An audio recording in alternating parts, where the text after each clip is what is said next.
हड़प्पा सभ्यता के पतन के कारण क्या था, यानी हड़प्पा सभ्यता जो था किस तरह से लुप्त हो गया। तो चलिए आज के वीडियो में हम लोग यही समझेंगे कि हड़प्पा सभ्यता का पतन कैसे हुआ। तो देखिए, सबसे पहले आपको ध्यान रखना है बाह्य आक्रमण, यानी बाहरी आक्रमण होने के कारण, यानी जो विदेशी लोग हैं उन लोगों के आक्रमण के कारण हड़प्पा सभ्यता क्या हुआ, समाप्त हो गया। यानी ये कौन कहे थे, तो इनका नाम था गार्डन चाइल्ड और एक मार्टिन हिलर।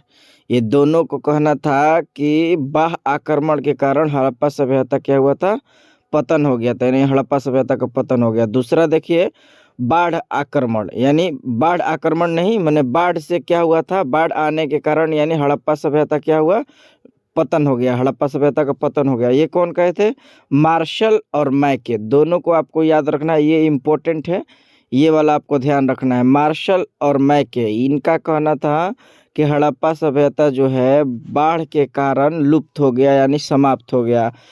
तीसरा सुखाड़ के कारण क्या हुआ, हड़प्पा सभ्यता जो है लुप्त हो गया। ये कौन कहे थे, तो डीपी अग्रवाल। ये कौन कहे थे, तो डीपी अग्रवाल, ये आपको ध्यान रखना है।